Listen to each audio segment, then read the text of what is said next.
don't choose beliefs. Don't choose miserable beliefs. What on earth are we doing? Hello, you lovely naughty boys and girls. Are you being naughty? Good. So today I'm going to talk about why this existence is so bloody hard. And what on earth are we doing here? I'll tell you all about it on the other side.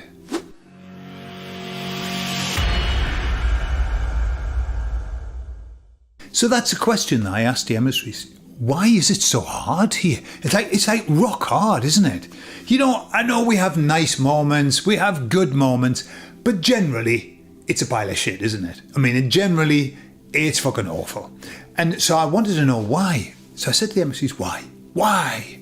And they said, first of all, we want you to understand that this is one experience out of an infinite number of choices. And the imperative word is choice. They said, out of infinite choices, this is one. But they said, this is one of the most difficult.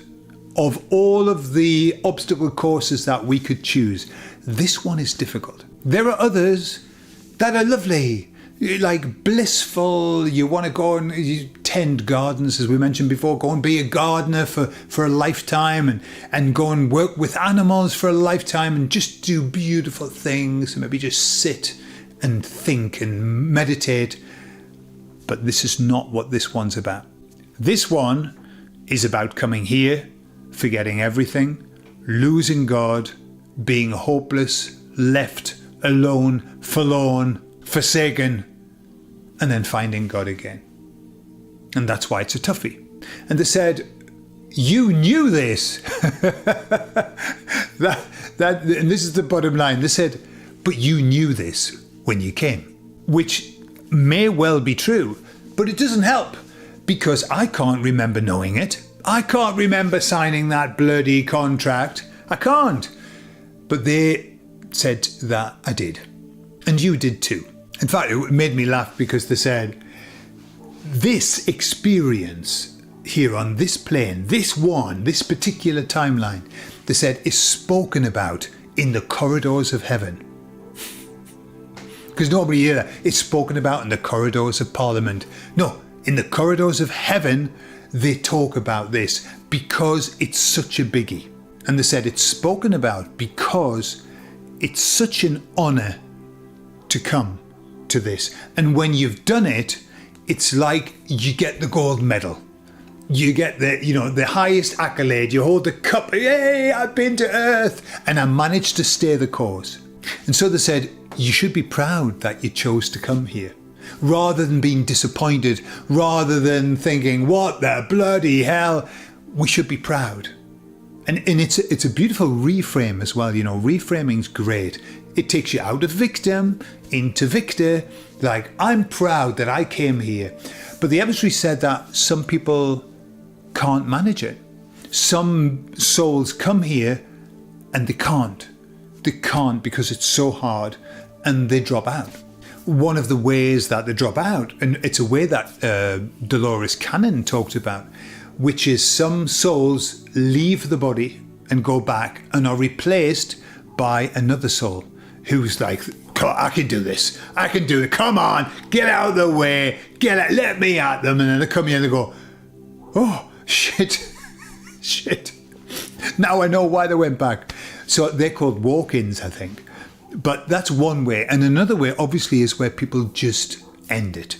They just, I think I've used this expression before a long time ago, commit sewage pipe. Yeah, where they just leave. And so I said to the emissaries, does that cause a problem? You know, is it a big problem? Lots of religions talk about that, you know, like ending your life. It's like really bad. It's a mortal sin. And you go into purgatory and all of that. And the emissary said, it causes problems for the soul, first of all, the one who has to leave, because they need then a lot of help. They need a lot of recuperation, because it's kind of like, how can I put it without making it sound too negative, but like they've failed the plan, their plan. It's their plan, but they just haven't managed it. They've fallen by the wayside. And so they have to have help in getting over that. And, I just have a gut feeling, I don't know what you think, but purgatory, I just get a sense that purgatory really, as a metaphor, is the little heaven hospital that you have to go to, the little place you have to go to sort your shit out once you come out. I mean, probably we all have to go there. At least we have to drop by. We have to stop by and have a chat with somebody. Are you just recently back from Earth? Yes, I am. Sit down. How was it? But even if we just have to go there once. But I think that's what kind of purgatory's about. It's about the healing of people who've had a hard time and maybe who've had to leave too early. This also said it does cause a problem in terms of right.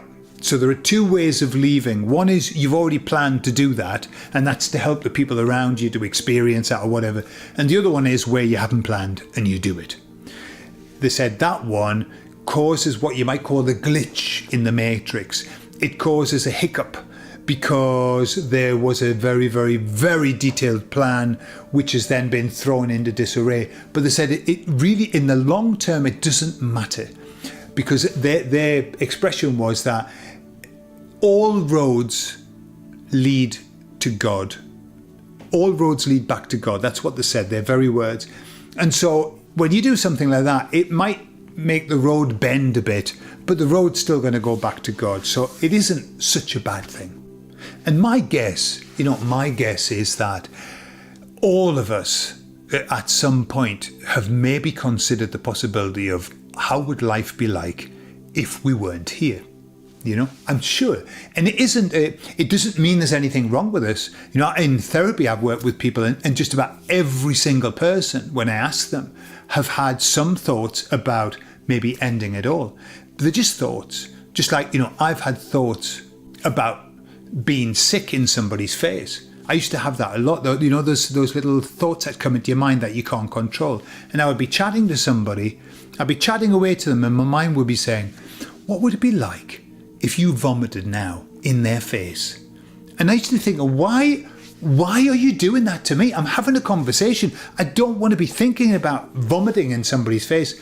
Intrusive thoughts. So we all have them.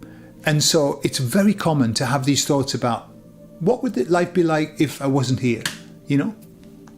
Doesn't mean anything. But there are thoughts that we have sometimes, especially when times get hard. However, all we have to remember, guys and gals, no, I'm not going to use that because that's Jimmy Savile expression. No. Boys and girls, all we have to remember is that we chose to come here. Now, just to finish, if that's true, how beautiful, how strong are we? What heroes and heroines, but not the drug, heroines we are. How wonderful we are that we chose to come here. And if it's not true, if we just happen to be here by accident, how much better is it to believe that we chose to come here? How much more is that going to make us stronger and more valiant and more resilient to believe something that helps us? When the chips are down, the truth of the matter is that any belief that I have and any belief that you have is a pile of shit. It means nothing except that you believe it. It has nothing to do with the truth. There's no link between our belief and the truth. We think there is, but there isn't. The truth is something unknown. It exists, but we haven't got the capacity to know it. And so as long as you realize that your beliefs have nothing to do with the truth, they're just your beliefs. That's why Muhammad down the road can believe that Allah is going to take him up to heaven, and the Christian down the road, John Smith, is going to believe that Jesus is going to come down to earth and lift him up. They're beliefs. They have nothing to do with the truth. We don't know what the truth is going to be. And so choose your beliefs. Choose them in a way that's going to help you. Don't choose shit beliefs. Don't choose miserable beliefs. What on earth are we doing? Do you know, and I'm going to talk about this in the next video, like the video on where did God come from? The amount of shit beliefs that I saw from people, like I read them and I think, and is that going to make you happy? Will that make you happy? No, it fucking won't. You'll be miserable as fuck. Believe in that. Choose something nice. Nobody knows anyway. Choose something nice. Choose something that's going to make you, feel better. For God's sake. But hey, that's just me. Some people are happy in the misery, you know. Some people are happy in their misery. So put in the comments any beliefs, uplifting beliefs that you believe, that you know you have no proof at all, you just believe them. What do you believe that makes you feel better? And if I read any that I like, I might steal them as well. I love you all and I'll speak to you all later. Bye-bye.